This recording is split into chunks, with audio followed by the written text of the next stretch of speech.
I appreciate everybody here. A lot of black and brown unity. Shout out to all the allies.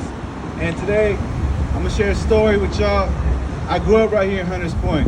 I'm from the Mission, but I grew up literally 2 blocks down on Fitzgerald and Ingalls, and right across the street from the Simone Church.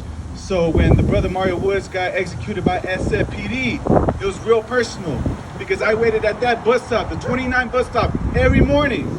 Going to middle school, to go to after this middle school, bro. My nieces and nephews waited at that bus stop. I waited at that bus stop because I couldn't afford to pay. So when the bus driver took a break, we hopped on. All right. So when it happened right here, I got the phone call from my niece, lived right around the corner. We came down, they had all this blocked off, yellow tape. I was across the street at the burger joint talking madness to the SFPD, bro. Right. All them pigs, bro. I didn't know y'all killed somebody. I didn't know who it was or what happened, but they killed another community member. A black person was killed because we didn't know who it was on that video yet. Yeah.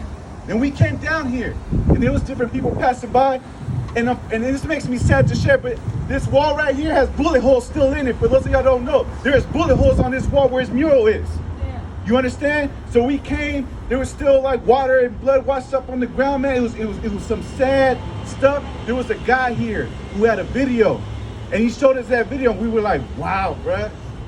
Wow. You know what I'm saying? Because Mario Woods is walking away. When you're walking away, you're not a threat to no pig. So the pig walked around him, and now technically he's walking towards him with a knife. Oh my God. And that's, I don't want to get into details, but if y'all seen that video, they executed that man in broad daylight. There was kids on that bus. There goes the 29 right there. There was kids on that bus, man. Black and brown kids, there was elderly folks, there was white people, there was all kinds of folks on that bus. So we came down here and we prayed, man. We put some candles, we put some black, red, and green balloons on this tree right here. And then that's not meant Mama Woods. You know, she wasn't aware of what was going on, but she, as a mother, had that feeling.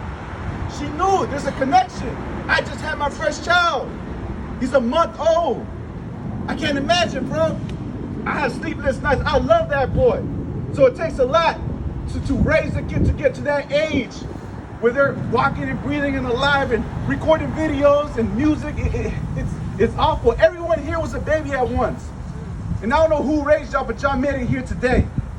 Whether it was your parents or not, because I know some people unfortunately grew up without their parents. So I'm not just gonna assume that. Well, you know, we came here and she had called the hospital, she had called jail, she had called so many people giving her the runaround. This city is dirty as fuck.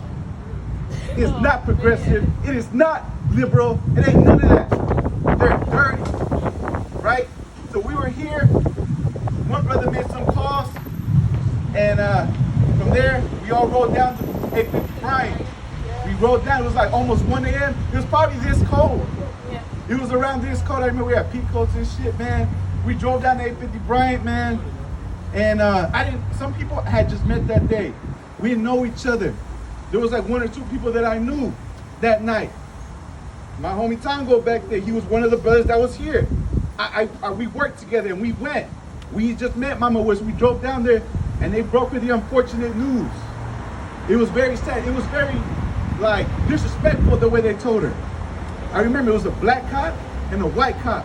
And they drove down towards 850 in the wrong direction because they're pigs and they can do that shit. And the one way, and they parked and they pulled up and they're like, rumor has it that it may or may not be here. Like, what kind of shit is that? And Mama Woods, she cried, man. And that shit broke my heart because, like, honestly, you remind me a lot of my mom. You know what I'm saying? Like, you really do. And I can't imagine my mom going through that or no one else's mom going through that. You know how much it takes for a woman to bring life into this earth? That's the most beautiful thing in this world, to bring life. Because we're not here forever, bruh. We are not here. Nobody, I don't care who you are or what you know, we are not here forever. So since that day, and keep in mind, we've been already fighting for justice prior to that, and there's been more people killed by the San Francisco Police Department after that. Right. More black and brown folks, and even a couple of white folks, and some Asian folks. But predominantly it's been black and brown. So we are at the center of this thing. And that's why I'm here. It is important to me, and I am grateful for each and every individual that showed up, whether I know you or not. Because we're gonna continue this fight. This is an abolitionist movement. You can't trust these things no more. They ain't done nothing for us, bro. But lie to us, play us, try to manipulate us, use our kids for the photo op, and then when they're older, they're the same kids at Target. They go around elementary schools giving out stickers, and then by the time they're in middle school, they're getting stopped and harassed or even shot. That shit ain't cool, man. I love y'all. I love you, Mama Woods. You inspire me. I appreciate each and every one of y'all. Black and Brown Unity forever, y'all.